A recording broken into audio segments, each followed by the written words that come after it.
First of all வந்து Google chrome open பண்ணிக்கோங்க. Open பண்ணிட்டு சர்ச் பார் போயிட்டு நான் சொல்ற மாதிரி டைப் பண்ணுங்க. ஓகேவா? சர்ச் பார் ஓப்பன் பண்ணிட்டு rajmatrimony.comனு ஸ்பேஸ் எதுவுமே விடாம டைப் பண்ணிக்கோங்க.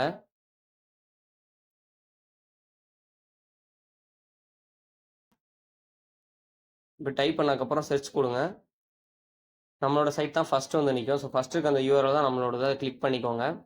அதை கிளிக் பண்ணிட்டு மேலே லாகின் பேஜ் இருக்குல்ல, அந்த லாகினை நீங்கள் கிளிக் பண்ணீங்க அப்படின்னா உங்களுக்கு நெக்ஸ்ட் பேஜ் வரும். நெக்ஸ்ட் இந்த மாதிரி பேஜ் வரும். இதில் போன உடனே உங்களோட யூசர் நேம் பாஸ்வேர்டு உங்களுக்கு ஆல்ரெடி மெசேஜ்லையோ இல்லை வாட்ஸ்அப்லையோ சென்ட் பண்ணியிருப்பாங்க. யூசர் நேம் வந்து எப்பவுமே பார்த்தீங்கன்னா ஆர்எம் அப்படின்னு கேப்ஸில் ஆரம்பிச்சு உங்களோட அவங்க ஐடி நம்பர் போடுற மாதிரி இருக்கும். பாஸ்வேர்டு உங்களுக்கு ஜென்ரேட் பண்ணி கொடுத்துருப்பாங்க. இந்த இப்போ எக்ஸாம்பிளுக்கு நான் உங்களுக்கு டைப் பண்ணி காட்டுறேன். இதோ இப்போ ஆர்எம் கேப்ஸில் போட்டுட்டு ஒரு சும்மா எக்ஸாம்பிளுக்கு ஒரு ஐடி நம்பர் மாதிரி நான் சும்மா கொடுத்துக்கிறேன். வெயிட் பண்ணுங்க. இப்போ இதுக்கான பாஸ்வேர்டு உங்களுக்கு மொபைல்லையோ இல்லை வாட்ஸ்அப்லையோ ஏதோ ஓடிபி ஏதோ ஒன்று வந்திருக்கும். ஸோ அந்த பாஸ்வேர்டு நீங்களே செட் பண்ணி கூட வச்சுக்கலாம். ஸோ அந்த பாஸ்வேர்டு நீங்கள் போட்டிங்க அப்படின்னா லாகின் பண்ணணும். லாகின் பண்ணதுக்கப்புறம் உங்களுக்கு இந்த மாதிரி பேஜ் வரும். இதில் உங்களுக்கு தேவையான மை மேட்சஸ் இல்லை எத்தனை பேர் உங்களுக்கு இன்ட்ரெஸ்ட் கொடுத்துருக்காங்க இல்லை நீங்கள் உங்களோட ப்ரொஃபைலே பார்த்துக்கலாம். ஸோ இந்த மாதிரி பார்த்து உங்களுக்கு தேவைப்படுற மாதிரி நீங்கள் சர்ச் பண்ணி தனியாக எடுத்துக்கலாம். ஸோ இப்படி தான் நம்ம சைட்டில் போய் நீங்கள் சர்ச் பண்ணி பார்க்கணும்.